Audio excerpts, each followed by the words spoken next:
விஜேஎஸோட அடுத்த கேள்வி, உங்களுக்கு கொடுக்குற டாஸ்க் எல்லாம் யார் வந்து இன்ஃப்ளூயன்ஸ் பண்ணுறாங்க, இல்லைனா யார் வந்து சொல்லி கொடுத்து விளையாடுறீங்க, அந்த மாதிரி ஒரு கேள்வி தான் கேட்டிருக்காங்க.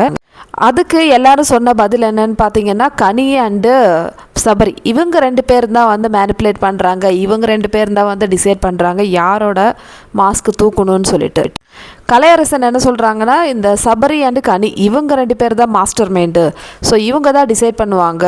இந்த என்டையர் பிக் பாஸ் டீம்லேயே வந்து கனி சபரி தான் வந்து மெயினாக யாரை தூக்கணும்னு சொல்லிட்டு டிசைட் பண்ணி அதுக்கேற்ற மாதிரி விளையாடுவாங்க. ஸோ மற்ற மெம்பர்ஸும் வந்து இவங்களுக்கு சப்போர்ட் பண்ணுறாங்கன்னு சொல்லிட்டு கலையரசன் சொல்கிறாங்க. அதே மாதிரி கமருதீனும் சொல்கிறாங்க பார்வதியை தூக்கணும்னு சொல்லிட்டு தான் வந்து இவங்க இருந்தாங்க. அது கரெக்ட் இல்லையா? இந்த மாஸ்க் டாஸ்கோட ஸ்டார்டிங்கில் இவங்க எல்லாருமே வந்து முடிவு பண்ணது, பாரு யார்கிட்ட வருதோ அவளை தூக்கிடலாம் முதல்ல, அந்த ஒரு டிசிஷனில் தான் வந்து இந்த ஆட்டமே ஆரம்பிச்சுது. ஸோ கமருதீன் அந்த டீமில் இருந்தாங்க, பிக் பாஸ் டீமில். ஸோ அதனால் கமருதீனுக்கு தெளிவாக தெரியும். ஸோ கமருதீன் போட்டு உடச்சிட்டாரு. அடுத்தது பார்வதி சொல்கிறாங்க, இவங்க 2 பேர், அதாவது சபரியோட இன்ஃப்ளூயன்ஸில் இந்த கேம் நடந்தது, ஆனால் கனி சப்போர்ட்டோட கூட தான் இந்த கேம் நடந்ததுன்னு சொல்லிட்டு பாரும் சொல்கிறாங்க. அவ்வளோதான், முடிஞ்சிச்சு.